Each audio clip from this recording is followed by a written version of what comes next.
ប្រពន្ធកំពុងនិយាយលេងសាច់ផ្អែមល្ហែមតាមទូរស័ព្ទជាមួយមិត្តប្រុសតែពេលដឹងថាប្តីលួចស្ដាប់នាងក៏ដើរចេញទៅដោយមិនខ្វល់អ្វីទាំងអស់ព្រោះនាងត្រូវទៅចូលរួមពិធីខួបកំណើតមិត្តប្រុសនាងទោះបីជាប្តីដឹងរឿងនេះតែគាត់លែងខ្វល់ទៀតហើយពីមុនទោះអូនមិនតបសារបងក៏ដោយបងនៅតែព្យាយាមយកចិត្តអូនជានិច្ចតែពេលនេះបងហត់នឿយណាស់បងចង់រស់នៅដើម្បីខ្លួនឯងម្ដងលេហើយសូមឲ្យអូនមានក្តីសុខតែក្តីសុខរបស់អូនលែងមានបងទៀតហើយលើកនេះគាត់នឹងធ្វើឲ្យនាងស្ដាយក្រោយមិនយូរប៉ុន្មានក៏ដល់ថ្ងៃខួបអាពាហ៍ពិពាហ៍3ឆ្នាំប្តីបានរៀបចំអាហារពេលល្ងាចយ៉ាងពិសេសតែដោយការរំពឹងនាងក៏បោះបង់គាត់ចោលដើម្បីទៅរកមិត្តប្រុសនាងប្តីខឹងខ្លាំងណាស់តែមិនដឹងធ្វើម៉េចពេលគាត់បើកមើលបណ្ដាញសង្គមក៏ឃើញរូបភាពពួកគេអបគ្នាជិតស្និទ្ធនាងនិយាយថាបើខ្ញុំចង់គាត់អាចបោះបង់គ្រប់យ៉ាងដើម្បីមកនៅជាមួយខ្ញុំគាត់ក៏ចុច like ឲ្យពួកគេភ្លាមស្រាប់តែប្រពន្ធខលមកចាន់ហ្វានហេតុអ្វីបងចុច like បែបនេះខ្ញុំជាមួយគេគ្រាន់តែថតរូបធម្មតាទេមានអ្វីត្រូវខឹងម្ល៉េះយើងមិនអាចទុកចិត្តនឹងយកចិត្តគ្នាជាងនេះទេបងធ្វើបែបនេះខ្ញុំហត់ណាស់ដឹងទេដឹងទៅមុខទៀតអូនមិនបាច់មកញឹកញាប់ទេឲ្យលីនជួយអុជទៀនឲ្យទៅអបអរខួប10ឆ្នាំដែលស្គាល់គ្នារឿងតូចតាចសោះហេតុអ្វីត្រូវប្រកាន់ម្ល៉េះកុំតន់អើនិយាយឆ្នាំក្រោយបងចង់ឲ្យខ្ញុំទៅជាមួយក៏បានដែរប្តីដែលអស់សង្ឃឹមក៏អស់សង្ឃឹមម្ដងទៀតស្រាប់តែមានទូរស័ព្ទចូលគឺក្រុមហ៊ុនល្បីឈ្មោះនៅបរទេសគេជូនដំណឹងថាគាត់ត្រូវឲ្យគាត់រៀបចំឯកសារទៅធ្វើការនៅនេះជាឱកាសដែលធ្វើឲ្យគាត់សម្រេចចិត្តចាក់ចេញពីមនុស្សស្រីដែលលុះព្រឹកឡើងនាងដែលដើរលេងពេញមួយយប់ក៏ត្រឡប់មកផ្ទះហើយបញ្ជាឲ្យប្តីធ្វើម្ហូបឲ្យនាងញ៉ាំនាងមិនដឹងទេថាប្តីលែងជាមនុស្សដែលតាមអង្វរនាងទៀតខ្ញុំឃ្លានចង់ញ៉ាំមីបងមនុស្សទេបើមិនទំនេរចុះទៅរកអីញ៉ាំខ្លួនឯងទៅអីហ្នឹងខ្ញុំដឹងថាអូនខឹងរឿងថ្ងៃខួបអនុស្សាវរីយ៍តែពេលនេះបងហត់ខ្លាំងណាស់កុំរករឿងបងទៀតនាងគិតថាគេកំពុងតែប្រចាំក៏ដកកាដូដែលត្រៀមទុកចេញពីកាបូបឃើញម៉ូដែលយន្តហោះដែលមានសរសេរថាជាកាដូថែមគេក៏នឹកឃើញភ្លាមនេះវាជារបស់ដែលមិត្តប្រុសនាងមិនយកនេះជាកាដូសម្រាប់ជូនយ៉ាវបិនវាជាកាដូថែមទេ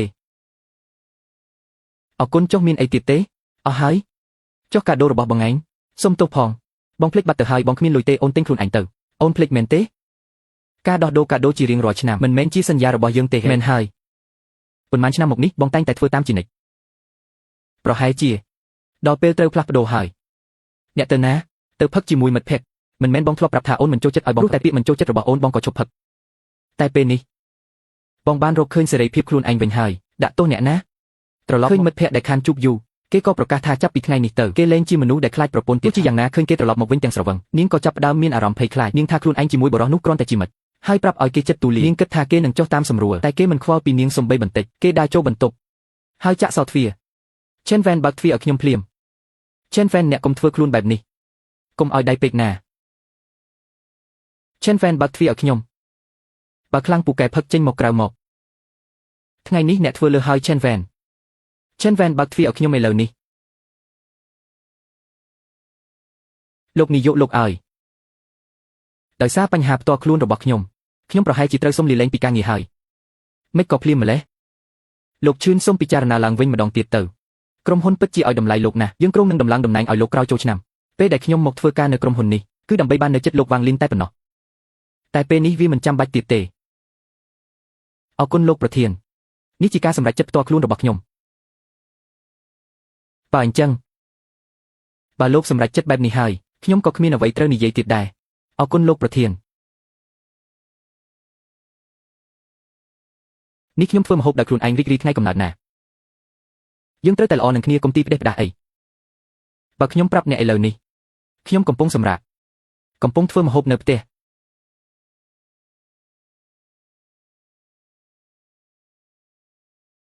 អន់ម្លេះគ្រប់យ៉ាង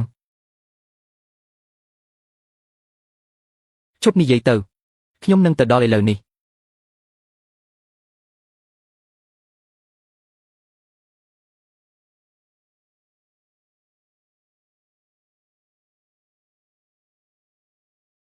ពីមុនរាល់ពេលឆ្លោះគ្នាខ្ញុំតែងតែខ្វល់ពីអ្នក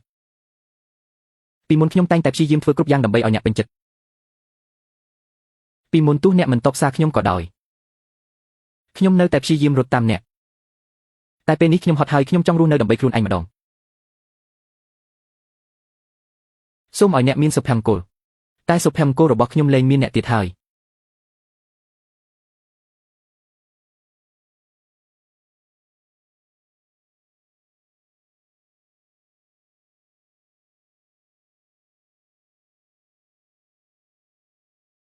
ទោះវិលវល់យ៉ាងណាអ្នកនៅតែនៅក្បែរខ្ញុំជានិច្ចគ្រប់យ៉ាងគឺជាការរៀបចំដ៏ល្អបំផុតកុំភ្ញាក់អីបើគេឃើញគេប្រកាសជាខឹងហើយគេមិនមែនមនុស្សចិត្តចង្អៀតទេចិត្តចង្អៀតហា ចិត្តចង្អៀតក្នុងភ្នែកមិត្តភក្តិអ្នកខ្ញុំពិតជាចិត្តចង្អៀតមែនលីនខ្ញុំឆ្អែតហើយខ្ញុំទៅបន្ទប់ទឹកសិនលីន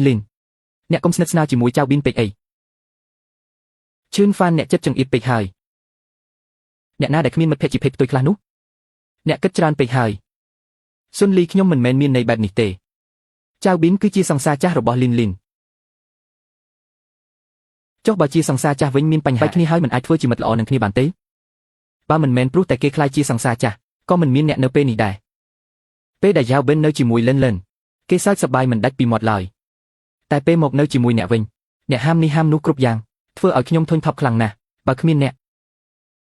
លិនប្រហែលជាមានក្តីសុខជាងនេះលីនអ្នកគិតបែបនេះមែនទេចិនហ្វេនគេធ្វើបែបនេះក៏ព្រោះតែចង់ល្អសម្រាប់យើងដែរអ្នកជាប្រុសគួរតែចេះយកចិត្តគេខ្លះកុំចេះតែសង្ស័យផ្ដេសផ្ដាសអីពីមុនយ៉ាវប៊ិនមិនដែលខ្វល់ពីខ្ញុំទេចិនហ្វេនខ្ញុំស្រវឹងហើយមកទទួលខ្ញុំមកចិនវ៉ែនអ្នកណីណាឈិនហ្វានខ្ញុំបញ្ជាឲ្យអ្នកមកបង្ហាញខ្លួននៅទីនេះក្នុងរយៈពេល10នាទី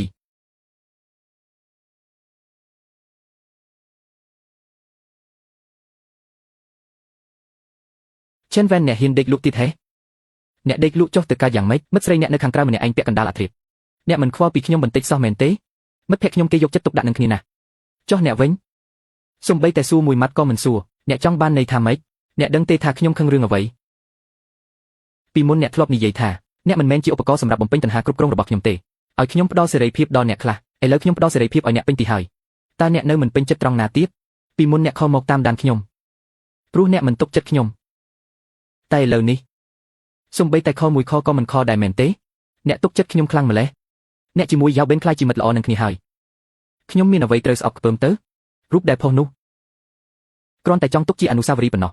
គ្មានចិត្តណាអ្វីផ្សេងទេអ្នកកុំគិតច្រើនពេកអីខ្ញុំមិនបានគិតច្រើនទេពិតជាមិនបានគិតច្រើនទេខ្ញុំនឹងយ៉ាវប៊ិនជាមិត្តនឹងគ្នា10ឆ្នាំមកហើយពីមុនយើងក៏ធ្លាប់តាក់ទងគ្នាបន្តិចបន្តួចដែរក្នុងនាមជាមិត្តភក្តិថ្ងៃកំណើតមិត្តភក្តិធម្មតាទេតាមហេតុផលខ្ញុំគួរតែទៅខ្ញុំដឹងហើយយប់ជ្រៅហើយអ្នកទៅសម្រាកក្នុងបន្ទប់ទៅអ្នកមីងឆេនថ្មីនេះអ្នកមានរឿងអីហត់ពេកមែនទេទៅសម្រាកទៅណាឆេនហ្វានធម្មតាពេលខាងគ្នាអ្នកតែងតែមកសុំទោសខ្ញុំមុន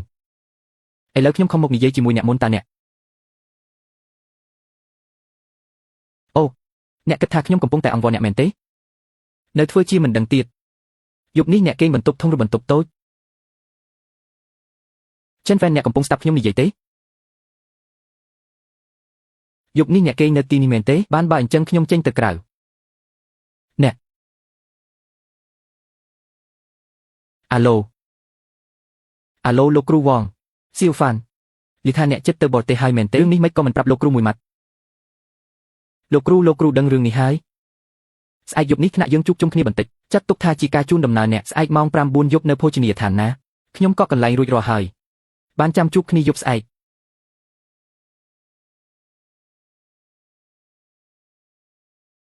លោកគ្រូឆេនផេងមកដល់ហើយមកខ្វះតែអ្នកម្នាក់ទៀតទេទៅយប់នេះយើងត្រូវតែផឹកឲ្យស្រវឹងបានយប់នេះមិនស្រវឹងមិនត្រឡប់មិននឹកស្មានថាការជួបជុំមិត្តរួមថ្នាក់បែបនេះអ្នកក៏នាំគេមកដែរអូយឆេនវ៉ែនសុំទោសផងណាការជួបជុំមិត្តរួមថ្នាក់របស់អ្នកខ្ញុំមកចូលរួមដែរខ្ញុំអបសុកពេកឈៀវហ៊ីឲ្យបន្តិចទៀតខ្ញុំនឹងមកវិញឆេនវ៉ែនការជួបជុំមិត្តរួមថ្នាក់លើគ្នាម្នាក់អ្នកកុំប្រកាន់អីណាលោកគ្រូមិនទាន់ប្រកាន់ផងខ្ញុំក៏មិនប្រកាន់ដែរលោកគ្រូមិនប្រកាន់ទេព្រោះការជួបជុំលើកនេះគឺដើម្បីមិត្តភក្តិរបស់អ្នកខ្ញុំសូមគោរពអ្នកអរគុណលោកគ្រូដែលបានបង្ហាត់បង្រៀនខ្ញុំជាច្រើនឆ្នាំមកនេះខ្ញុំសូមផឹកអស់ហើយមិត្តរួមថ្នាក់ទាំងអស់គ្នាខ្ញុំនាំគាត់មកគ្រាន់តែជាការឆ្លៀតពេលទេកុំគិតច្រើនអីបើអ្នកមិនស្រួលចិត្តលើកក្រោយខ្ញុំមិននាំគាត់មកទៀតទេបន្តិចទៀតញ៉ាំបាយរួចយើងត្រឡប់ទៅផ្ទះជាមួយគ្នាទៅ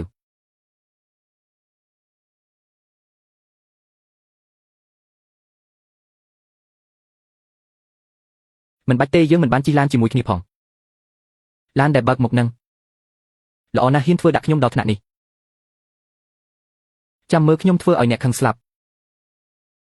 បងប៊ីនម្ហូបនេះឆ្ងាញ់ណាស់ខ្ញុំដួសជូនបងមួយដុំឈិនប៉ៃកាលពីមុនអ្នកគឺជាសិស្សដែលខ្ញុំពេញចិត្តបំផុតក្តីស្រមៃរបស់អ្នកគឺចង់ទៅធ្វើការនៅក្រុមហ៊ុនធំនៅបរទេសតែចុងក្រោយអ្នកបែរជាសម្រេចចិត្តនៅធ្វើការនៅក្រុមហ៊ុនតូចក្នុងស្រុកទៅវិញ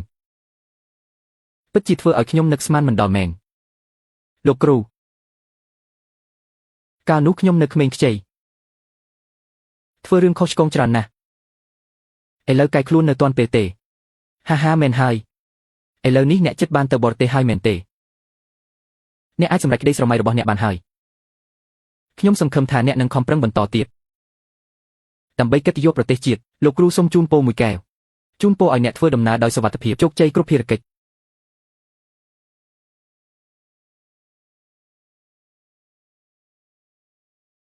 ពាក្យដែលអ្នកនិយាយមិញហ្នឹងនិយាយពីអ្វីអ្នកមិនដឹងទេឈិនហ្វានចិត្តបានទៅបរទេសហើយបើគ្មានអ្វីប្រែប្រួលទេអាហារពេលនេះប្រហែលជាអាហារចុងក្រោយតែយើងញ៉ាំជាមួយគាត់ហើយចង់ជួបគាត់ទៀតប្រហែលជាពិបាកហើយមកញ៉ាំមួយកែវអ្វីទៅឈិនហ្វានចេញមកក្រៅជាមួយខ្ញុំបន្តិច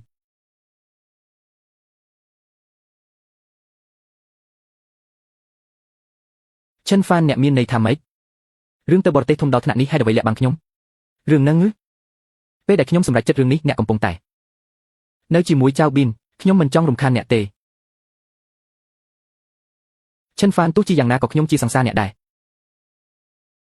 រឿងធំដល់ថ្នាក់នេះអ្នកគួរតែប្រាប់ខ្ញុំឲ្យដឹងខ្លះពីមុនរឿងអ្វីក៏ខ្ញុំប្រាប់បងដែរតែបងនិយាយថាម៉េចបងថាបងមិនចាប់អារម្មណ៍រឿងខ្ញុំទេ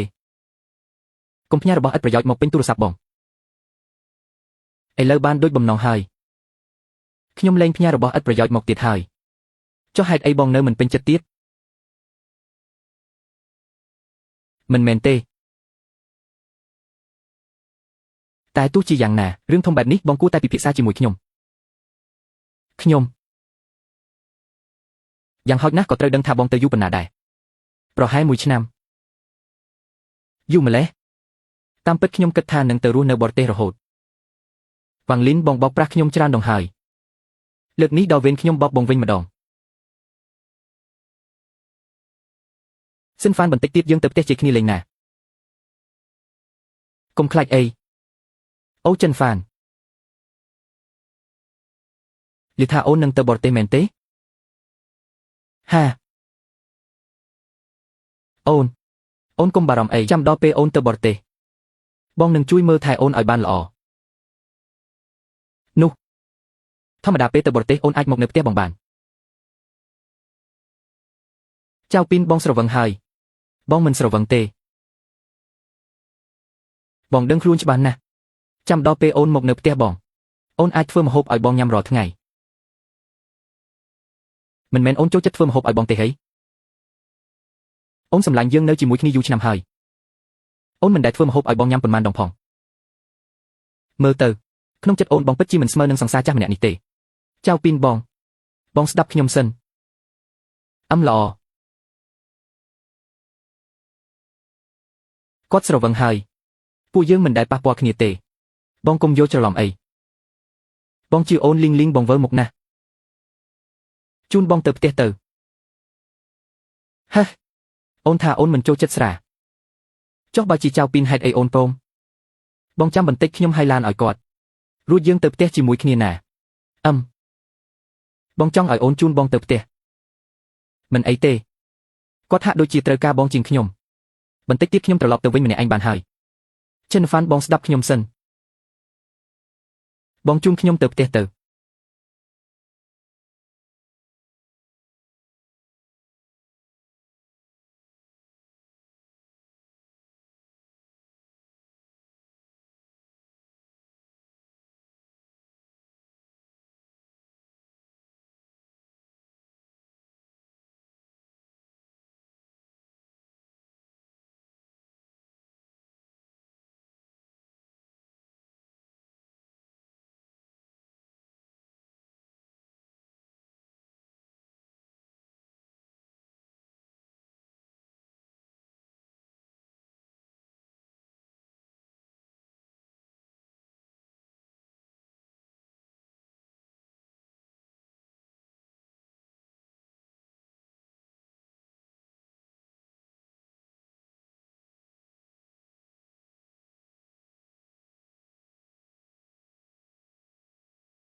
ខ្ញុំបានផ្ញើរូបថតដល់ផ្ទះហើយតែគាត់ត្រូវការអ្នកមើលថែ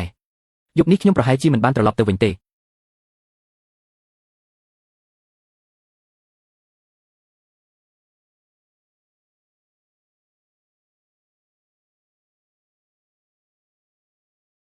ឈិនហ្វានព្រោះគាត់ក្អួតមិនឈប់សោះ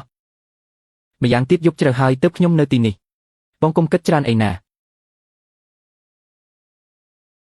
បងយល់ពីខ្ញុំបែបនេះខ្ញុំសប្បាយចិត្តណាស់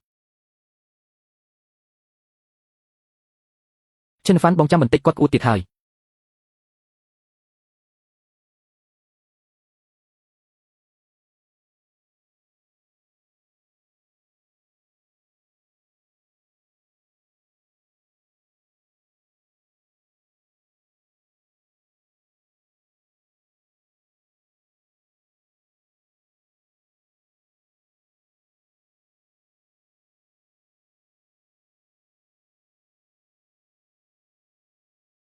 ឥឡូវធូរខ្លះហើយមែនទេចាំផឹកទឹកឲ្យច្រើនណាខ្ញុំទៅមុនហើយ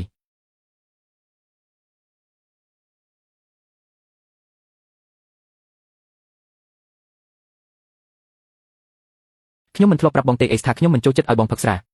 បងចាំផឹកទឹកឲ្យច្រើនណាកុំទៅណាបាទខ្ញុំមិនទៅណាទេ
ឆ្ងាញ់ទេ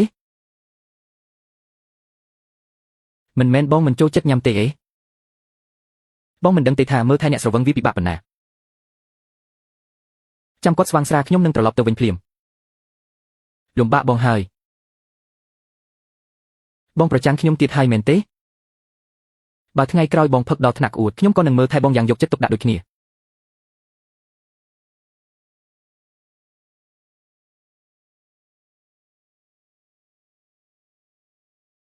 យប់មិញបងក៏ផឹកស្រវឹងដែរ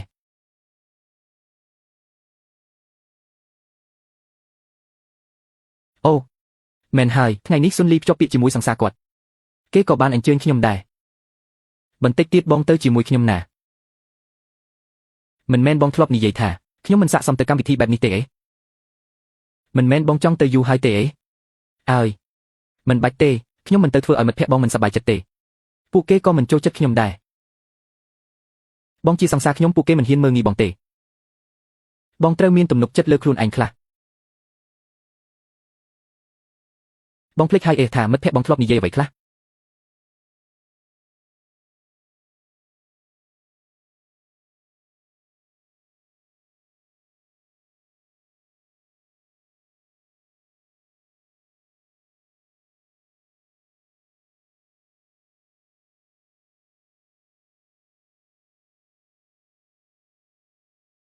សូមទោសណាអ្នកទាំងអស់គ្នាដល់ម៉ោងកំណត់ហើយតើលោកចង់បន្ថែមម៉ោងទៀតទេនៅមិនទាន់អស់ចិត្តទេបន្ថែម2ម៉ោងទៀតមកយកស្រា3 10ទៀតមកបាទលោកឈិនចាំគិតលុយផងណាឈិនហ្វានមិនមែនបែបនេះទេខ្ញុំគ្រាន់តែកំងស្រា2 10សោះបងចាំបាច់ធ្វើដល់ថ្នាក់នេះទេបងចាំបាច់ត្រូវតែចិត្តចង្អៀតដល់ថ្នាក់នេះទេកាលមុនលោកចៅប៊ីននាំពួកយើងមកខារ៉ាអូខេគាត់ហ៊ានចំណាយលុយណាស់មិនដែលឃើញគាត់ស្ទាក់ស្ទើរឡើយមើលចុះត្រឹមលុយប៉ុណ្ណឹងសោះបងនៅស្ដាយវិនលីមិនមែនបងស្ដាយលុយទេនេះវាម៉ោង1រំលងអាធ្រាត្រទៅហើយអ្នកទាំងអស់គ្នាត្រូវទៅធ្វើការទៀតឈប់យកលេសទៅធ្វើការមកនិយាយទៅលោកចៅប៊ីនវិញគាត់មិនដែលខ្វល់ច្រើនដូចបងទេមិនដឹងលីងគិតយ៉ាងម៉េចទេចៅមនុស្សជោគជ័យចិត្តទូលាយហើយសង្ហាដូចចៅប៊ីន ហេតុអ្វីបានជាខ្ញុំមកស្រឡាញ់មនុស្សគ្មានសមត្ថភាពហើយកំពេចកំពុកដូចបងទៅវិញ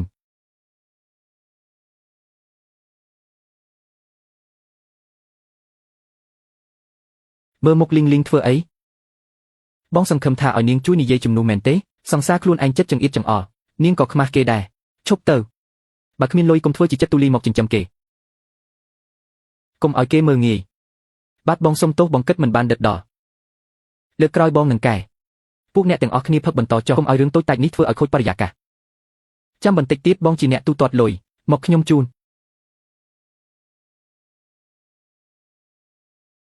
លីងលីងហេតុអ្វីអូនមិននិយាយអ្វីសោះមិញបងខ្លួនឯងគ្មានសមត្ថភាពចង់ឲ្យខ្ញុំជួយអីទៀតបងកំពុងយល់សប្តិមែនទេហើយបងជាសង្សារបែបណាសូម្បីតែមិត្តភក្តិខ្ញុំក៏បងធ្វើឲ្យគេគោរពមិនបានមានប្រយោជន៍សោះអូនដឹងទេថាមិត្តភក្តិអូនគេមើលមកបងយ៉ាងណាគឺអាស្រ័យលើរបៀបដែលអូនមើលមកបងដែរឆេនហ្វានបងទៅចូលរួមពិធីមង្គលការជាមួយខ្ញុំទៅថ្ងៃនេះបងរវល់អូនរកអ្នកផ្សេងទៅជាមួយចុះមិនបានទេឆេនហ្វានខ្ញុំខំសន្យាថានឹងនាំបងទៅចូលរួមកម្មវិធីបែបនេះហើយអ្វីបងបដិសេធខ្ញុំងាយបែបនេះពីមុនបងតែងតែចង់នៅក្បែរខ្ញុំជានិច្ចតើបងមានន័យយ៉ាងម៉េចគ្រាន់តែខ្ញុំមើលថែចៅប៊ីនកាលពីម្សិលមិញបងខឹងខ្ញុំមែនទេខ្ញុំមានរឿងចង់និយាយជាមួយអ្នកមានរឿងអីរឿងរបស់អ្នកក៏មិនខុសពីការតាមដានខ្ញុំរាល់ថ្ងៃដែរខ្ញុំបានពន្យល់អ្នករួចហើយរវាងខ្ញុំនិងយ៉ាវបេនពិតជាគ្មានអ្វីនឹងគ្នាទេអ្នកជប់ធ្វើខ្លួនដូចក្មេងមិនចេះគិតបែបនេះបានទេខ្ញុំមានរឿងពិតមែនខ្ញុំត្រូវរៀបចំឯកសារទៅបរទេសអ្នកត្រូវទៅបរទេសពិតមែនឬបាទខ្ញុំត្រូវទៅរៀបចំឯកសារទើបគ្មានពេលទំនេរចុះបើឲ្យខ្ញុំទៅជាមួយអ្នកទៅជាមួយខ្ញុំមិនបាច់ទេមិត្តភក្តិអ្នកភ្ជាប់ពាក្យអ្នកត្រូវតែទៅចូលរួមតាមពិតទៅខ្ញុំទៅម្នាក់ឯងក៏មិនអីដែរចុះបើអ្នកមិនឲ្យខ្ញុំទៅខ្ញុំនឹងនាំយ៉ាវបេនទៅវិញបានតើមិនមែនអ្នកតែងតែមិនចូលចិត្តឲ្យខ្ញុំនៅជាមួយគេទេមនុស្សយើងតែងតែផ្លាស់ប្ដូរខ្ញុំគ្រាន់តែចង់រវល់រឿងខ្លួនឯងរឿងផ្សេងទៀតខ្ញុំលែងចង់ខ្វល់ហើយពីណីអ្នកមិនប្រច័ណ្ឌបន្តិចសោះមែនទេមានអីត្រូវប្រច័ណ្ឌគេជាមិត្តល្អរបស់អ្នកហើយក៏ស្និទ្ធនឹងមិត្តភក្តិខ្ញុំដែរអ្នកនាំគេទៅវាជារឿងធម្មតាទេខ្ញុំអញ្ចឹងខ្ញុំជូនអ្នកទៅរៀបចំឯកសារសិនរួចចាំយើងទៅចូលរួមពិធីមង្គលការក៏ល្អដែរម្យ៉ាងទៀតខ្ញុំនៅមិនទាន់បាត់ស្រវឹងបើកឡានមិនកាត់ទេ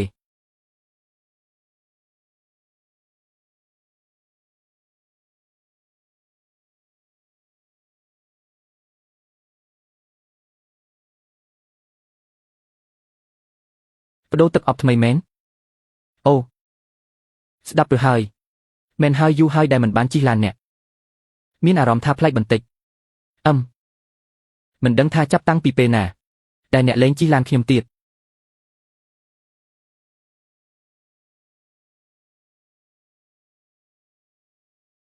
អេលិនតើអ្នកមកដល់ពេលណាអ្នកជាប្រុសរឹងមាំត្រូវភ្លៀងបន្តិចបន្តួចមានអីទៅអាឡូ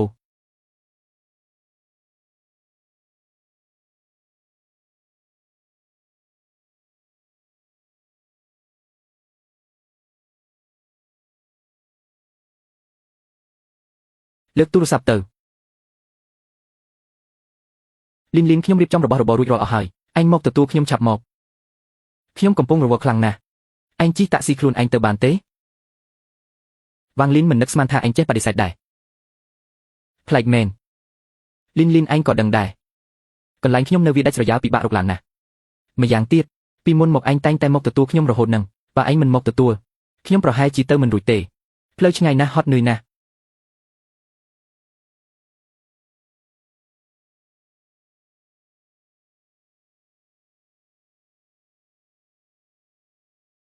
ដឹងថាអញបារម្ភពីខ្ញុំខ្លាចខ្ញុំទឹកភ្លៀង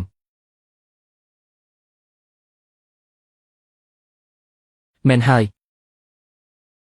អញទើបតែត្រឡប់មកវិញអញទើបទៅទទួលចៅពីនមែនទេនៅកណ្ដាលក្រុងស្រួលរកឡានទេចៅពីនគាត់នៅកន្លែងដាច់ស្រយាលបើខ្ញុំមិនទៅទទួលគាត់នឹងឈឺផ្ដាសាយអញយកចិត្តខ្ញុំបន្តិចទៅខ្ញុំយកចិត្តអញហើយចាស់ អញទៅទទួលគាត់ទៅគ្រាន់តែទម្លាក់ខ្ញុំនៅកន្លែងណាមួយបានហើយចុះឯងវិញមិនអីទេខ្ញុំជូនឯងទៅមិនបាច់ទេឈប់នៅខាងមុខនេះទៅខ្ញុំជិះតាក់ស៊ីទៅខ្លួនឯងបានស្រួលទេ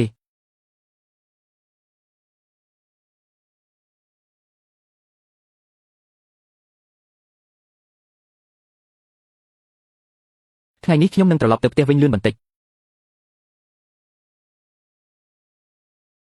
នៅទីនេះស្រួលរកឡានមែនទេឬមួយខ្ញុំមិនបាច់ទៅទទួលគាត់ទេឯងមិនបាច់ខ្វល់ពីខ្ញុំទេទៅចុះកុំឲ្យគេរងចាំយូរពេកវាខ្វះសុជីវធម៌ណាស់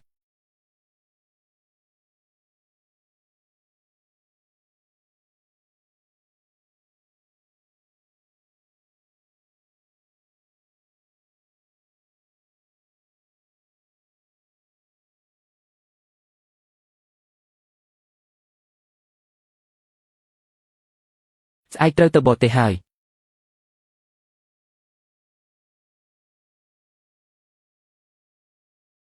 ត្រៀមខ្លួនណា1 2 3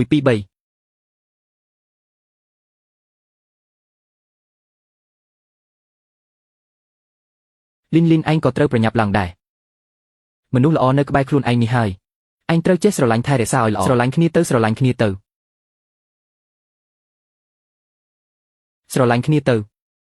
ជប់លេងសាច់ទៅលីថ្ងៃនេះជាថ្ងៃមង្គលការរបស់ពួកឯងណាថ្ងៃនេះជាថ្ងៃមង្គលការរបស់ពួកឯងណា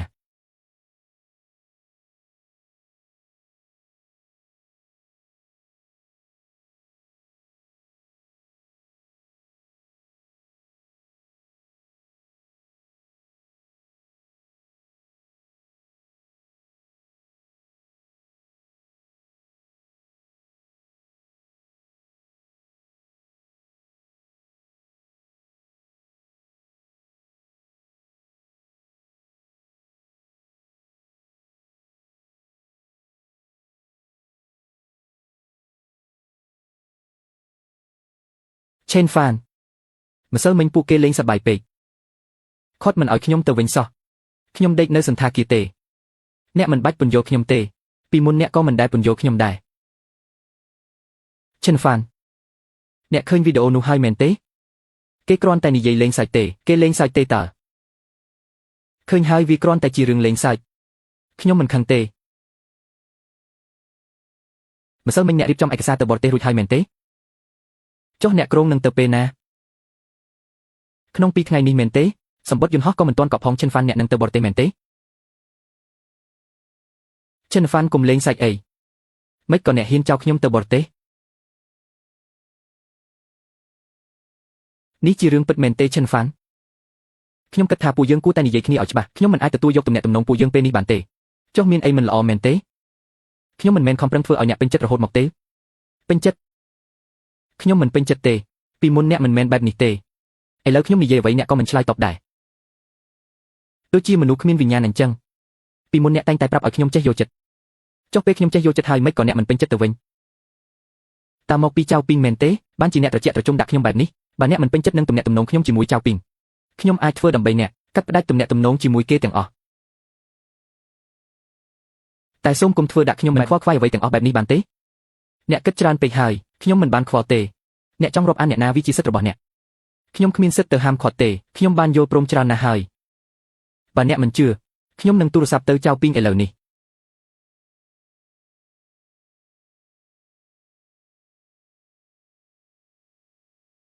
លីនមានរឿងអីដឹកបងមែនទេឈប់ទៅចៅពីងកុំនិយាយលេងបែបនេះទៀតលីនកាត់អីហ្នឹង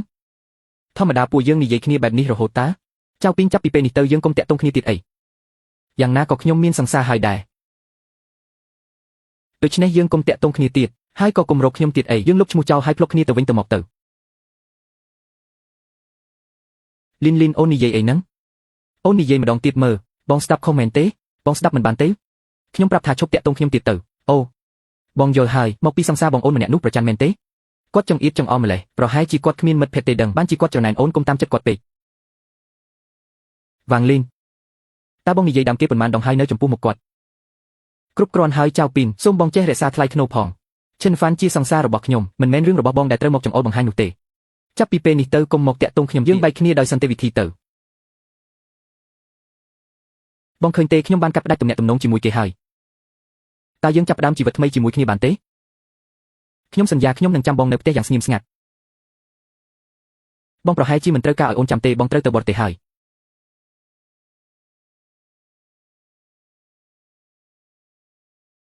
មិននឹកស្មានថាមនុស្សដូចជាវ៉ាងលីនក៏ចេះស្រក់ទឹកភ្នែកឲ្យបងដែរឈិនហ្វានខ្ញុំនឹងទៅបរទេសជាមួយបងអូននិយាយអីឈិនហ្វានបងដឹងទេថាការដែលខ្ញុំនិយាយពាក្យនេះគឺខ្ញុំបានសម្រេចចិត្តយ៉ាងមុតមមបំផុតក្រុមគ្រួសារនិងមិត្តភក្តិខ្ញុំសុទ្ធតែនៅទីនេះ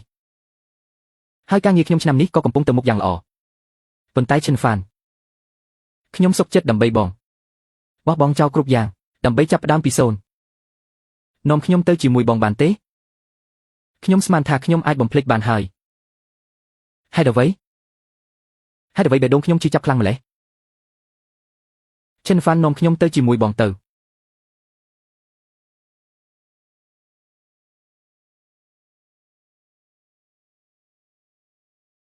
ឈិនហ្វានខ្ញុំបោះបង់គ្រប់យ៉ាងដើម្បីបងហេតុអ្វីបងចិត្តដាច់បដិសេធខ្ញុំម្ល៉េះ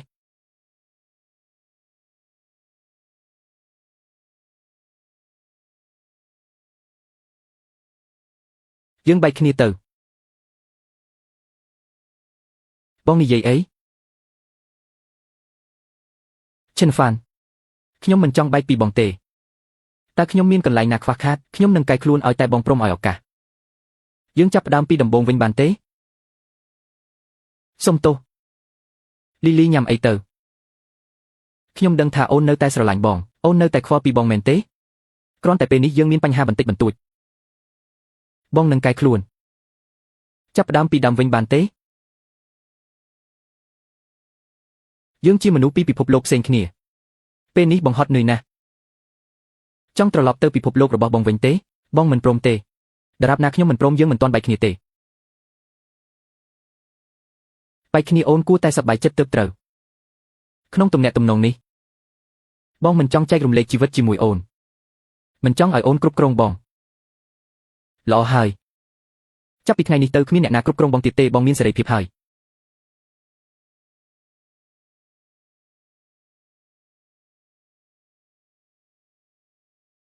ឈិនហ្វានយើងមិនមែនបានសន្យាគ្នាទេហីថ្ងៃស្អែកជាថ្ងៃខួបស្នេហ៍របស់យើងអូននឹងនៅក្បែរបងគួរឲ្យស្ដាយអូនគ្មានថ្ងៃខួបលើកក្រោយទៀតទេបងមិនព្រមបែកគ្នាដាច់ខាតបងមិនបែកបងមិនចង់បែកទេយើងចប់គ្នាត្រឹមនេះហើយបងមិនជឿបងដឹងថាអូននៅតែស្រឡាញ់បងដឹងថាអូននៅតែខ្វល់ពីបងយល់ហើយមកពីយើងមិនបានរួមរាប់ជាមួយគ្នាយូរពេកយើងទៅដេកជាមួយគ្នាទៅគឺបាត់ហើយពិតមែនហើយប្តីប្រពន្ធឆ្លោះគ្នាតែងតែត្រូវគ្នាវិញទេយើងទៅដេកជាមួយគ្នាទៅអូនចិត្តត្រជាក់ចុះ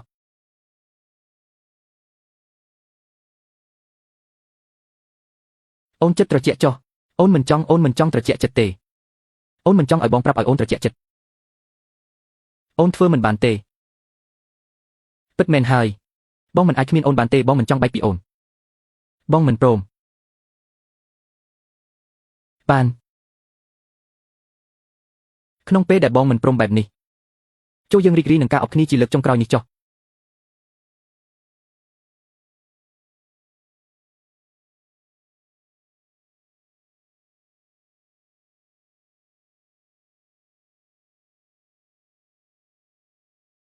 សាក់ញ៉ាំសាច់ជ្រូកជូរអែមនេះមើលខ្ញុំនៅទីនេះញ៉ាំសាច់មាន់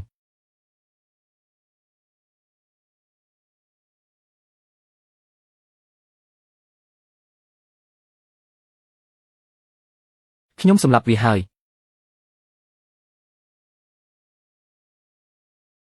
គេវាយខ្ញុំមកអុយខុសហើយហាកុំលេងសាច់អី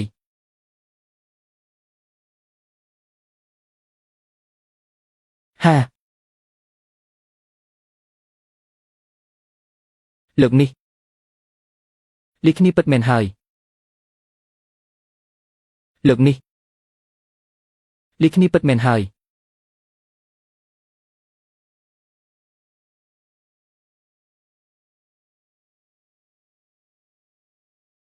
ញ៉ាំបាយ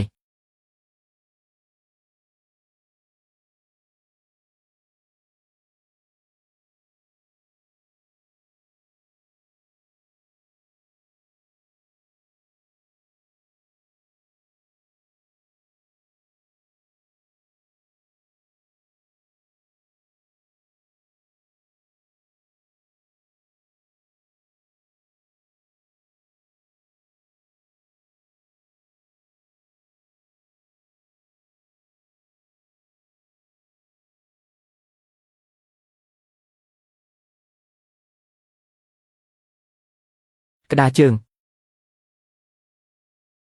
ក្តារជើងកាំងឆាត់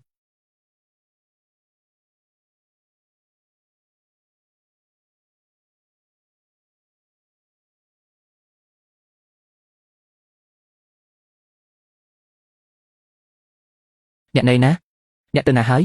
ខ្ញុំចង់ជួបអ្នកណា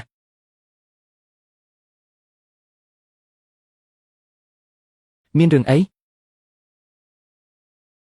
វ៉ាងលៀនសុំទោសណាខ្ញុំគ្មានភាពក្លាហានជួបអ្នកលើកចុងក្រោយទេសង្ឃឹមថាបន្ទាប់ពីបែកគ្នាយើងទាំងពីរនឹងក្លាយជាមនុស្សល្អជាងមុនឈឺនវ៉ាងអ្នកមិនទាន់នាំខ្ញុំទៅជាមួយផង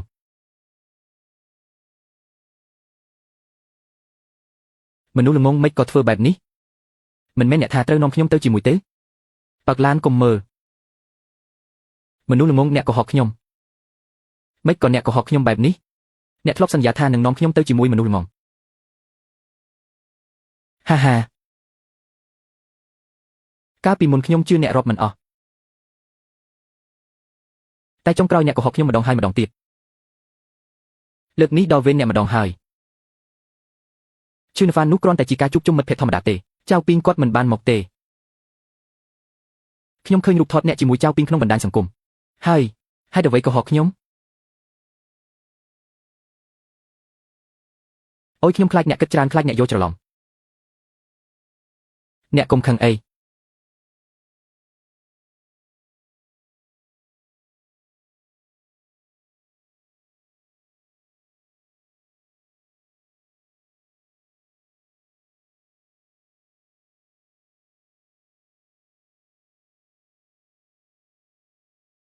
ខ្ញុំមិនបាននៅជាមួយចៅពីងទេមានតែពួកយើងពីរនាក់បងប្អូនទេខ្ញុំនៅផ្សារទំនើបនេះហេតុអ្វីអ្នកនៅតែបន្តកុហកខ្ញុំ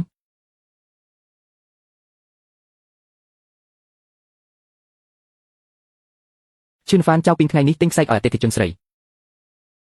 ខ្ញុំមកជួយគាត់រើសដែលមិនប្រាប់អ្នកព្រោះខ្លាចអ្នកគិតច្រើនអ្នកកុំយល់ច្រឡំអីពួកយើងមកធ្វើការនៅបរទេសពិតមែនមិនក៏អាចនៅជាមួយចៅពីងទៅកើតសម្បត្តិយន្តហោះរបស់អ្នកជាមួយចៅពីងម្សិលមិញចៅពីងក៏មកធ្វើការនៅទីនោះដែរឈឿនហ្វានអ្នកឈប់សង្ស័យផ្ដេសផ្ដាសបានទេ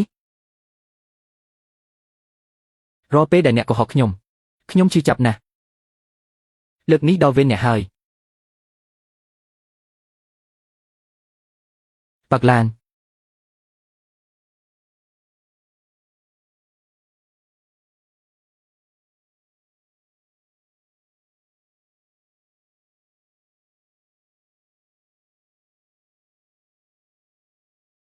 ពេលវេលា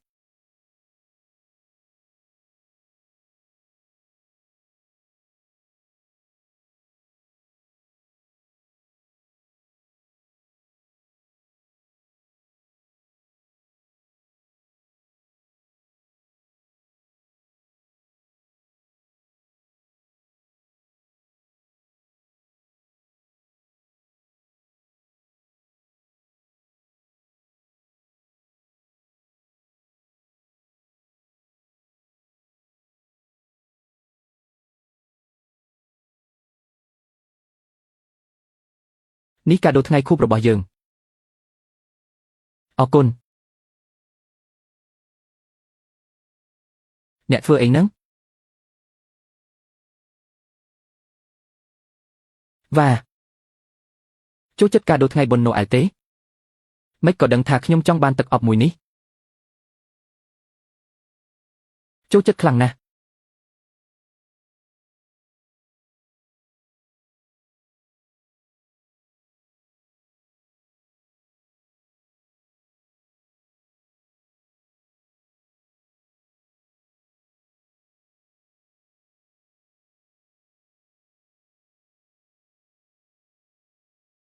មិនមែន Chen Fan ទេខ្ញុំគ្រាន់តែកំងស្រាពី10ប៉ុណ្ណោះចាំបាច់ត្រូវធ្វើដល់ថ្នាក់នេះទេអ្នកចាំបាច់ត្រូវក្បាច់គុណដល់ថ្នាក់នេះមែនទេ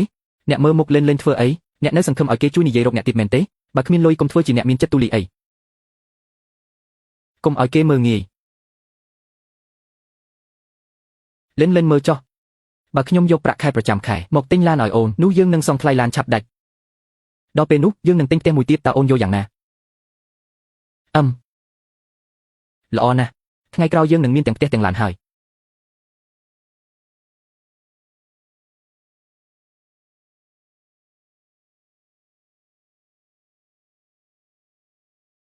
មិនដឹងចាប់តាំងពីពេលណា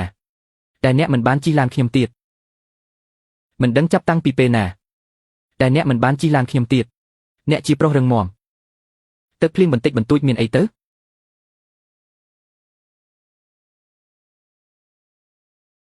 លីនសុំទោសលេនខ្ញុំជាប់ប្រជុំនៅបរទេសពិបាករកឡានជិះណាស់ទើបខ្ញុំត្រូវរត់មកវិញទៅកុំឲ្យទឹកភ្លៀងកុំវាយខ្ញុំអីហា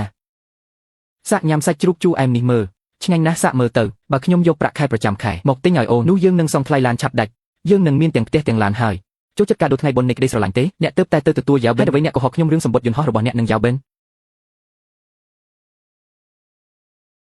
ហារំខានណាស់ខ្ញុំខុសហើយទើបតែដឹងថាខ្ញុំបានមើលរំលងអារម្មណ៍អូនខ្ញុំស្ដាយក្រោយណាស់ខ្ញុំពិតជាស្ដាយក្រោយខ្លាំងណាស់ឆេនហ្វានបើបងផ្ដល់ឱកាសឲ្យអូនម្ដងទៀតអូននឹងមិនបោះបង់បងចោលទៀតទេហាឆេនហ្វានត្រឡប់មកវិញមក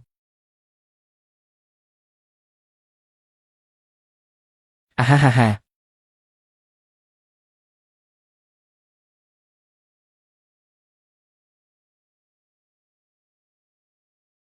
ជំរាបសួរលោកប្រធានជំរាបសួរលោកប្រធាន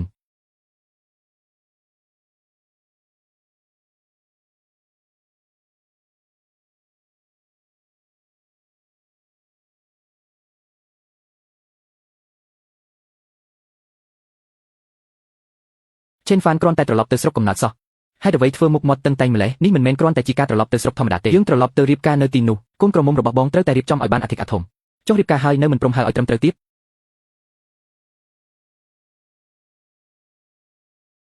ប្តីសម្លាញ់ប្រពន្ធសម្លាញ់អូបងដឹងទេការរៀបការលើកនេះភ្ញៀវទាំងអស់ដឹងត្រឹមថាគូដណ្ដឹងរបស់អូនគឺជាប្រធានក្រុមហ៊ុន Dell តែគ្មានអ្នកណាដឹងថាបងគឺជាប្រធានក្រុមហ៊ុននោះទេហើយអ្វីត្រូវលាក់បាំងព្រោះអូនបានអញ្ជើញមិត្តរួមថ្នាក់ទាំងអស់រួមទាំង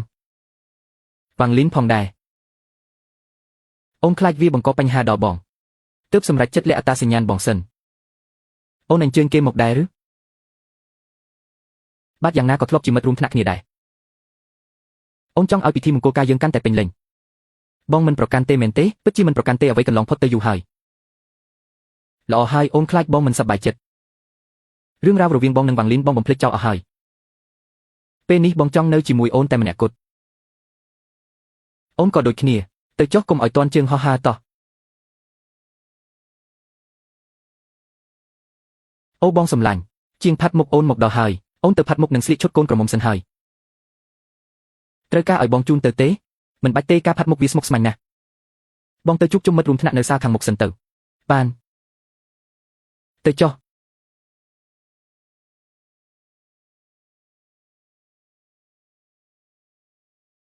អាឡូលោកឆេន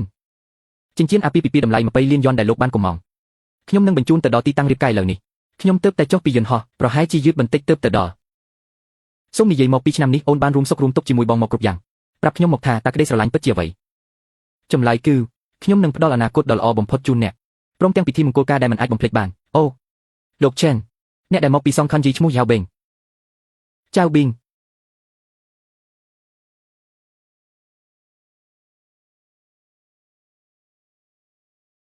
និយាយពីសុខិនវិញ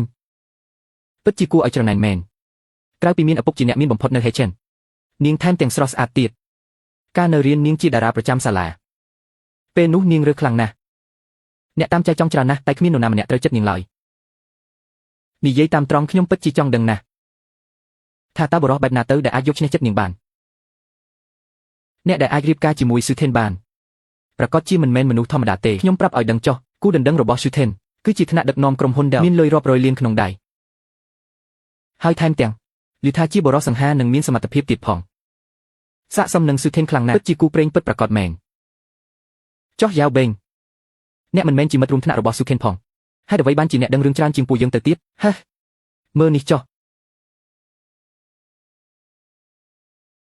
នេះគឺជាថ្នាក់ដឹកនាំរបស់ខ្ញុំដែលបានដេញថ្លៃចិញ្ចៀនពេជ្រតម្លៃ20លានយ៉នជូនស៊ឺថេន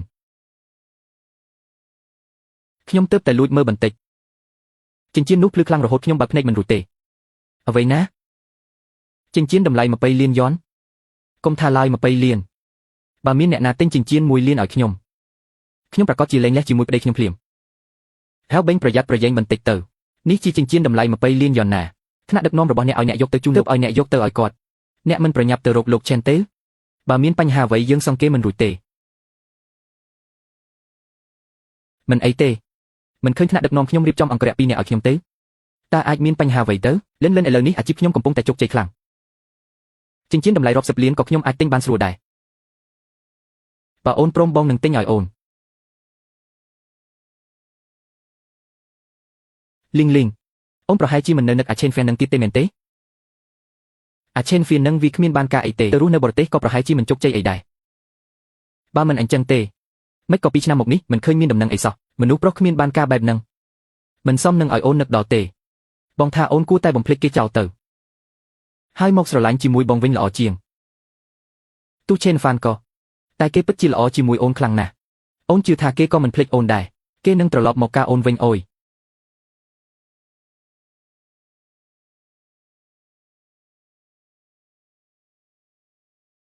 ឆេនហ្វាន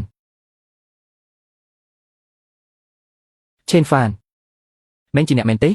អ្នកត្រឡប់មកវិញហើយមែនទេ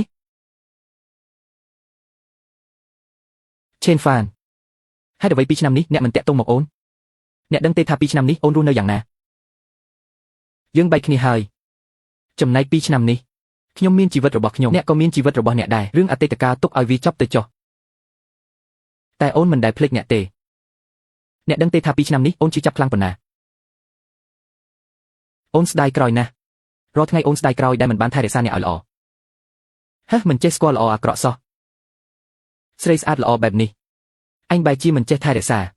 ឥឡូវអញស្ដាយក្រោយក៏មិនទាន់ដែរព្រោះនាងនឹងក្លាយជាមនុស្សរបស់ខ្ញុំឆាប់នេះចៅពីនកុំមកវញញ៉ៃរឿងរវាងខ្ញុំនិងឆេនហ្វានខ្ញុំនឹងដោះស្រាយដោយខ្លួនឯងឆេនហ្វានយើងត្រឡប់មកស្រឡាញ់គ្នាវិញទៅអូននឹងថែរក្សាអ្នកឲ្យល្អធ្វើជាសង្សារដ៏ល្អម្នាក់សុំទោសខ្ញុំរៀបនឹងការគេហើយឆេនហ្វានអ្នកធ្លាប់កុហកអូនម្ដងហើយកាលពី2ឆ្នាំមុនអ្នកគិតថាអូននឹងជឿអ្នកទៀតមែនទេឆេនហ្វានអូនដឹងថាអ្នកចង់ធ្វើឲ្យអូនខឹងចង់ឲ្យអូនខ្វល់ពីអ្នកតែសូមអ្នកកុំលេងសាច់បែបនេះទៀតបានទេអូនទ្រាំលេងបានហើយឆេនហ្វានមិនបានកុហកអូនទេឆេនហ្វានអូនដឹងថាអូនខុសហើយឆេនហ្វានកុំលេងសាច់អីបានទេវ៉ាងលីនខ្ញុំនិយាយការពិតទេវាជារឿងសំខាន់ណាស់ឆេនហ្វានអ្នកបាត់ខ្លួន2ឆ្នាំពេញអ្នកដឹងទេថាលីនអស់ប៉ុន្មានយប់ហើយត្រឡប់មកវិញភ្លាមអ្នកក៏ធ្វើឲ្យនាងខឹងទៀតកុំស្មានថាប្រាវិធីនេះអាចឲ្យអ្នកខ្លាយជាអ្នកជំនាញឲ្យសោះស្ដាប់ឲ្យច្បាស់ណាបងឆិនមនុស្សដែលរស់នៅបរទេសមិនរួចដូចជាអ្នកមិនសមនឹងនាងទេដឹងទេហេះបាត់ខ្ញុំវាជាមនុស្សអន់ហើយក៏ជាមនុស្សដែលអន់បំផុតដែរកុំស្មានថាគ្រាន់តែជួឈុតសម្លៀកបំពាក់លួចចូលមកក្នុងកម្មវិធីដើម្បីស៊ីផឹកហើយអាចស្គាល់មនុស្សធំដូចជាចៅពីនសុបិនទៅចុះគាត់នឹងជាមនុស្សធំស្អីគេឆិនហ្វានឥឡូវខ្ញុំរកចំណូលបានរាប់លានយ៉នក្នុងមួយឆ្នាំការងារជោគជ័យចុះអ្នកវិញកុំស្មានថាពាក់អាវធំចុងក្រវ៉ាត់អាចបិទបាំងភាពក្រីក្ររបស់អ្នកបានអ្នកនឹងនៅតែជាមនុស្សដែលខ្ញុំជន់ឈ្លេជានិច្ចឆិនហ្វានខ្ញុំរស់នៅបរទេសយ៉ាងណាមិនចាំបាច់ឲ្យអ្នកមកខ្វល់ទេបើមិនជឿក៏សម្ដែងបន្តទៅខ្ញុំរងចាំមើលថ្ងៃដែលអ្នកត្រូវអាម៉ាស់ឆិនហ្វានខ្ញុំដឹងថាអ្នកនៅតែមានចិត្តលើខ្ញុំមិនប្រកាន់ថាអ្នកមិនប្រកាន់ថាអ្នកគ្មានសមត្ថភាពបើអ្នកពិតជាមានសង្សារមែនគ្រាន់តែអ្នកបែកគ្នាជាមួយនាងភ្លាមខ្ញុំអាចអភ័យទោសឲ្យអ្នកដែលក្បត់ខ្ញុំ2ឆ្នាំនេះសង្សារខ្ញុំសុភាពរៀបសារនឹងចិត្តល្អសំខាន់បំផុតគឺយើងទុកចិត្តគ្នាទៅវិញទៅមកខ្ញុំមិនអាចបែកពីនាងបានទេ Chen Fan ផ្ទះអ្នកគ្មានកញ្ចក់ទេមែនទេយ៉ាងហោចណាស់ក៏មានទឹកនំដែរសាកយកទឹកនំមកឆ្លុះមើលមុខខ្លួនឯងទៅទោះអ្នកមានសង្សារក៏ដោយប្រហែលជាមិនស្មើនឹងចុងជើងលីនផងមែនហើយខ្ញុំឃើញអ្នកគ្រាន់តែរឹងមាត់ប៉ុណ្ណោះសង្សារអ្នកនឹងប្រហែលជាមុខអាក្រក់ខ្លាំងហើយបើមិនអញ្ចឹងមិនក៏មិនហ៊ាននាំមកបង្ហាញមុខលីនកុំយំអីមនុស្សក៏ដូច Chen Fan មិនសមនឹងអ្នកទេមើលចៅពីនទៅគេជោគជ័យប៉ុណ្ណាមែនហើយលីងមនុស្សជោគជ័យដូចជាបងនេះទើបជាមនុស្សដែលអូនគួរតែជ្រើសរើសមានតែមនុស្សដូចជាចៅប៊ីនទេតែស័ក្តិសមនឹងទទួលបានចិត្តស្មោះពីអូនព្រោះការស្រឡាញ់ពិសេសដែលអូនមានឲ្យគេបងគ្មានថ្ងៃព្រៀបផ្ទឹមបានឡើយ Chen Fan បងប្រច័ណ្ឌចៅប៊ីនទៀតហើយមែនទេ2ឆ្នាំមកនេះអូនក៏មកតាក់ទងគេណាស់បងមិនបានប្រច័ណ្ឌទេបងនិយាយមែនបងមិនបានកុហកអូនទេថ្ងៃនេះគេមកផ្ញើរបស់ឲ្យគេទេមិនមែនអូនជាអ្នកហៅគេមកទេបងដឹងថាគេមកផ្ញើចិញ្ចៀនរៀបការឲ្យអូន Chen Fan បងកំពុងនិយាយស្អី Chen Fan បងមិនមែនចង់ថាគេមកផ្ញើចិញ្ចៀនទេប៉ុន្តែចិញ្ចៀននេះតម្លៃ20លានយ៉នមិនមែន20លានរៀលទេអាសម្រាមដូចឯងមានលុយទិញទេចុះហេតុអ្វីបានជាបងទិញមិនកើតចិញ្ចៀននេះគឺបងទិញដើម្បីជូនទៅស៊ូឈៀនអូហូសម្ដែងបានដូចណាស់អ្នកមិនដឹងគេស្មានតែពួកឯងស្និទ្ធស្នាលគ្នាខ្លាំងណាស់ទៅទៀតស៊ូឈៀនប្តីរបស់ស៊ូឈៀនគឺជាប្រធានក្រុមហ៊ុនដែរណាកុំប្រាប់ថាឯងចង់ជាប្រធានក្រុមហ៊ុនដែរទៅចុះពិតជាមែនហាលោកប្រធានឆេនកាន់លុយរាប់រយលានឯងជាស្អីគេហ្នឹងកុំមកធ្វើជាអួតអាំងពេកបើឯងជាលោកប្រធានឆេនមែនខ្ញុំសុកចិត្តស៊ីអាចឆ្កែ2គីឡូ Chen Fan អូនដឹងថាបងកំពុងប្រច័ណ្ឌចៅប៊ីនតែបងមិនចាំបាច់កុហកបែបនេះទេជីវិតមិនសូវជោគជ័យដូចគេវាមិនមែនជារឿងអាម៉ាស់ទេអូនមិនដែលស្អប់ខ្ពើមបងឡើយខ្ញុំជានរណាជោគជ័យឬមិនជោគជ័យមិនចាំបាច់ឲ្យពួកអ្នកឯងមកវិនិច្ឆ័យទេចៅប៊ីនយកចិញ្ចៀនមកខ្ញុំមិនចង់ខាតពេលជាមួយពួកអ្នកឯងទេយកចិញ្ចៀនមិនបានក៏ចង់ប្រើកម្លាំងបាយមកដណ្ដើមមែនទេចង់បានចិញ្ចៀនមែនទេសួរឆ្មាំការពារទាំងពីរអ្នករបស់ខ្ញុំសិនទៅវាឲ្យងាប់ទៅបានគាត់ពិតជាមានភាពក្លាហានមែនវាឲ្យស្លាប់ទៅបង្រៀនវាឲ្យស្គាល់ពីសង្គមបន្តិចទៅកុំធ្វើអីចៅប៊ីន Chen Fan រត់ទៅខ្ញុំនិយាយម្ដងទៀតណាចៅប៊ីនយកចិញ្ចៀនមកឲ្យខ្ញុំបើមិនអញ្ចឹងទេកុំបន្ទោសថាខ្ញុំមិនប្រាប់កុំបន្ទោសថាខ្ញុំមិនប្រាប់ហាល្អចាំមើលថាមានរឿងអ្វីកើតឡើងវាឲ្យងាប់ទៅឈប់អ្នកណាហ៊ានធ្វើបាបប្តីខ្ញុំ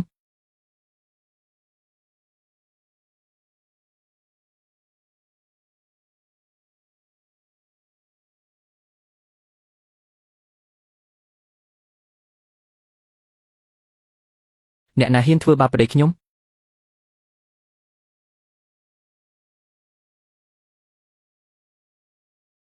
ស៊ូឈីននាងថាអ្នកណាជាប្តីនាងគាត់នឹងហើយជាប្តីខ្ញុំ Chen Fan ក៏ជាប្រធានក្រុមហ៊ុនដែរ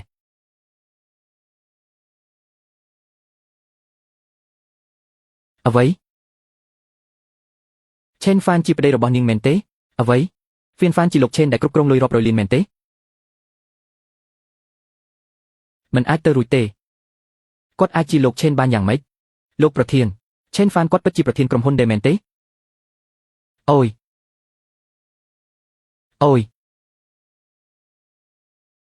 លុតជង្គង់ចុះមើលទង្វើរបស់ឯងទៅអាមនុស្សល្ងងមិនប្រញាប់សុំទោសលោក Chen ទៀតមិនបាច់ទេខ្ញុំមិនត្រូវការសុំទោសពីអ្នកទេគ្រាន់តែក្នុងពិធីមង្គលការរបស់ខ្ញុំមិនចង់ឲ្យមានមនុស្សមិនពាក់ព័ន្ធមកនៅទីនេះទេលោក Chen អ្នកនាងស៊ូខ្ញុំពិតជាសុំទោសសូមកុំប្រកាន់អីខ្ញុំសូមជំនួសមកឲ្យអាមនុស្សគ្មានភ្នែកនេះយកចិញ្ចៀនមកលោកអ៊ូចាប់ពីថ្ងៃនេះទៅអ្នកត្រូវបានបណ្ដេញចេញលោកអ៊ូលោកមិនអាចបណ្ដេញខ្ញុំបានទេទៅឲ្យឆ្ងាយ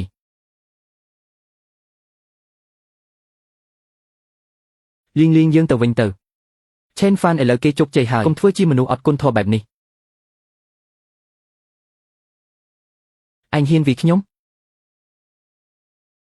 វាឯងនឹងឯងទាំងអស់នេះព្រោះតែឯងបើមិនមែនព្រោះឯងរអ៊ូដាក់ត្រចៀកខ្ញុំនិយាយដើមគេរាល់ថ្ងៃតើខ្ញុំត្រូវបែកគ្នាជាមួយគេទេវ៉ាងលីនបើខ្លួនឯងមិនល្អកុំបន្ទោសអ្នកដទៃឯងមិនចេះឲ្យតម្លៃគេកុំមកបន្ទោសអ្នកដទៃ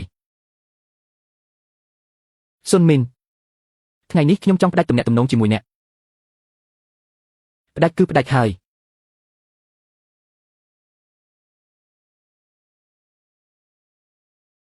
ខ្ញុំបានផ្ដាច់ទំនាក់ទំនងជាមួយស៊ុនលីរួចហើយខ្ញុំក៏លែងតាក់ទងជាមួយចៅប៊ីនទៀតដែរយើងត្រឡប់មកត្រូវគ្នាវិញបានទេខ្ញុំមិនអាចគ្មានអ្នកបានទេកុំបោះបង់ខ្ញុំចោលអីវ៉ាងលីនហេតុអ្វីអ្នកនៅតែមិនយល់មិត្តភក្តិអ្នកមានអាកប្បកិរិយាបែបណាដាក់ខ្ញុំវាអាស្រ័យលើអាកប្បកិរិយារបស់អ្នកចំពោះខ្ញុំដែររឿងកំហុសរបស់ចៅប៊ីនគឺអាស្រ័យលើថាអ្នកផ្ដល់ឱកាសឲ្យខ្ញុំរត់រឿងកំហុសរបស់ចៅប៊ីនអ្នកទៅចុះខ្ញុំមិនចង់ឲ្យអ្នកមករំខានដល់អាពាហ៍ពិពាហ៍របស់ខ្ញុំទេស៊ូឈៀនអ្នកជីបកាយសាឡាហើយក៏ជាកូនអ្នកមានទ្រព្យស្តុកស្តម្ភរកបរោះបែបណាដែលគ្មានសូមឲ្យអ្នកប្រគល់ឆេនហ្វានមកឲ្យខ្ញុំវិញបានទេឆេនហ្វានមិនមែនជាវត្ថុទេគាត់ជាភរិយារបស់ខ្ញុំតើអាចលើកឲ្យគ្នាបានដោយញីយ៉ាងម៉េចឆេនហ្វានគាត់ជារបស់ខ្ញុំតាំងពីដើមមកពីមុនគាត់ល្អជាមួយខ្ញុំខ្លាំងណាស់គឺអ្នកដែលដណ្ដើមគាត់ទៅសេចក្តីស្រឡាញ់មិនមែនបានមកដោយការដណ្ដើមទេឆេនហ្វានជ្រើសរើសខ្ញុំហើយខ្ញុំក៏ជ្រើសរើសគាត់យើងស្រឡាញ់និងគោរពគ្នាទៅវិញទៅមកនេះហើយជារឿងដែលសំខាន់បំផុតខ្ញុំមិនជឿទេឆេនហ្វានតើអ្នកភ្លេចអតីតកាលរបស់យើងអស់ហើយឬតើយើងគ្មានឱកាសនឹងត្រូវគ្នាវិញមែនទេបាទយើងពិតជាគ្មានឱកាសទេល្អបើអញ្ចឹងយើងគ្មានឱកាសមែនទេខ្ញុំនឹងស្លាប់ឲ្យអ្នកមើលវ៉ាងលីនខ្ញុំដឹងថាអ្នកនៅមានចិត្តលើខ្ញុំបើមិនអញ្ចឹងទេអ្នកមិនជួយសង្គ្រោះខ្ញុំឡើយហាហាវ៉ាងលីនខ្ញុំជួយអ្នកគ្រាន់តែជាការអាណិតតាមបែបមនុស្សធម៌ប៉ុណ្ណោះមនុស្សខ្លះបើខកខានហើយគឺខកខានរហូតសម្រាប់ខ្ញុំពេលនេះស្រឡាញ់តែស៊ូឈៀនម្នាក់ប៉ុណ្ណោះដោយកាត់ទាំងអស់របស់ខ្ញុំសេចក្តីស្រឡាញ់របស់ខ្ញុំសូម្បីតែជីវិតខ្ញុំក៏ខ្ញុំអាចឲ្យគាត់បានដែរយើងគ្មានឱកាសមែនទេមិនអាចទៅរួចខ្ញុំមិនជឿទេ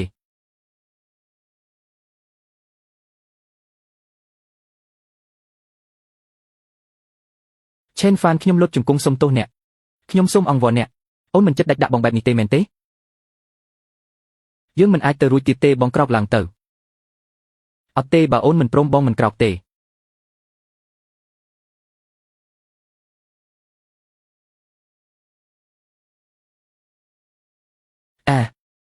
បងមិនជឿទេបងមិនជឿថាអូនអាចកាត់ចិត្តពីបងបានចាំបានទេថ្ងៃដែលភ្លៀងធ្លាក់ខ្លាំងនោះបងជិះម៉ូតូ3ម៉ោងដើម្បីយកឆ័ត្រទៅឲ្យអូនតែអូនបែរជាបន្ទោសបងថាមកយឺតហើយស្ដីបន្ទោសឲ្យបងមួយប្រាវតែពេលនោះវិញ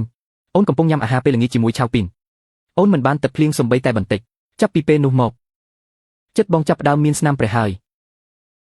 ឆិនហ្វានថ្ងៃនោះភ្លៀងខ្លាំងណាស់អូនខ្លាចផ្ដាសាយអូនស្មានថាបងយល់ពីអូនមែនហើយបងត្រូវតែយល់ពីអូនរហូតចាំបានទេថ្ងៃខួបកំណើតនោះបងសន្សំលុយទិញខ្សែកឲ្យអូនតែអូនបែរជាថាវាមិនមែនជារបស់កំមធ្វើឲ្យបងខ្មាស់គេនៅមុខមិត្តភក្តិអូនទាំងដែលអូនដឹងច្បាស់ថាពេលនោះលុយភាគច្រើនរបស់បងគឺយកទៅបងរំលោះឡានឲ្យអូនអស់ហើយតែអូនមិនដែលនិយាយការពារបងនៅមុខមិត្តភក្តិអូនសំបីមួយម៉ាត់ឆិនហ្វានពេលនោះហើយដែលបងដឹងថាអូនមិនដែលគោរពបងតតែសោះឆិនហ្វានស្ដាប់អូនសិនបើអូនពិតជាគោរពបងមែនអូនមិនបោះបង់បងទៅនៅជាមួយសង្សារចាស់អូនក្នុងថ្ងៃខួបស្នេហ៍3ឆ្នាំរបស់យើងទេថែមទាំងទៅជាមួយគេដល់ទៅ3ថ្ងៃ3យប់ទៀតឆិនហ្វានអូនខុសហើយអូនពិតជាខុសមែនអូនព្រមផ្លាស់ប្ដូរខ្លួនឯងយើងចាប់ផ្ដើមថ្មីវិញបានទេចិត្តមនុស្សពេលដែលវាត្រជាក់ហើយគឺមិនអាចកែប្រែបានទៀតទេឆិនហ្វានបងភ្លេចអស់ហើយមែនទេថាពួកយើងធ្លាប់មានអនុស្សាវរីយ៍ល្អជាមួយគ្នា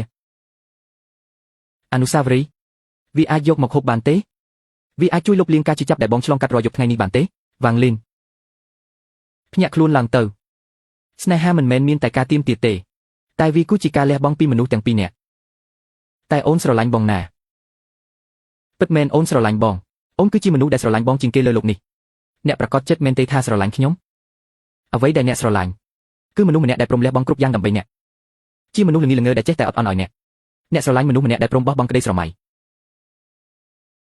យកអ្នកជាធំរស់នៅដូចជាអាយ៉ងដែលចាំតែបម្រើអ្នកអ្វីដែលអ្នកស្រឡាញ់គឺមនុស្សម្នាក់ដែលចាំអ្នកទោះយប់ជ្រៅប៉ុណ្ណាទោះអ្នករឹងរូសយ៉ាងណាក៏គេនៅតែអត់អន់ឲ្យជាមនុស្សដែលលេចមុខពេលអ្នកត្រូវការហើយបាត់ខ្លួនពេលអ្នកមិនត្រូវការអ្នកស្រឡាញ់មនុស្សម្នាក់ដែលទោះបីបេះដូងបែកបាក់ក៏នៅតែញឹមប្រាប់អ្នកថាមិនអីទេជាមនុស្សដែលក្នុងភ្នែកអ្នកមិនដែលល្អគ្រប់គ្រាន់ខ ខំប្រឹងយ៉ាងណាក៏មិនដែលទទួលបានការទទួលស្គាល់ពីអ្នកគួរឲ្យស្ដាយណាស់មនុស្សល្ងីល្ងើអាយ៉ងម្នាក់នោះអ្នកបម្រើដែលស្មោះត្រង់ម្នាក់នោះបានស្លាប់បាត់ហើយពេលនេះខ្ញុំស្រឡាញ់តែស៊ូឈៀងប៉ុណ្ណោះខ្ញុំនឹងឲ្យតម្លៃតែគេហើយស្រឡាញ់តែគេម្នាក់គត់វ៉ាងលីងលែងដៃទៅជីវិតមនុស្សយើងមិនអាចត្រឡប់ក្រោយបានទេកុំបោកប្រាស់ខ្លួនឯងទៀតអីដោះលែងខ្ញុំហើយក៏ដោះលែងខ្លួនឯងទៅមនុស្សខ្លះបើបានឃ្លាតឆ្ងាយពីគ្នាហើយគឺបាត់បង់មួយជីវិត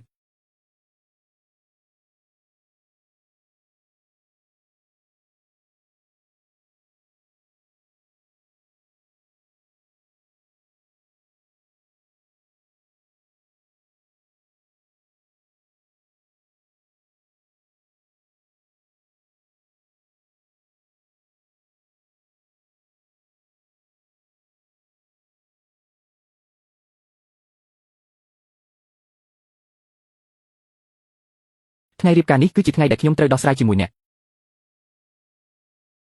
ហាតើខ្ញុំបានខកខានអ្វីទៅតើខ្ញុំបានបាត់បង់អ្វីទៅហា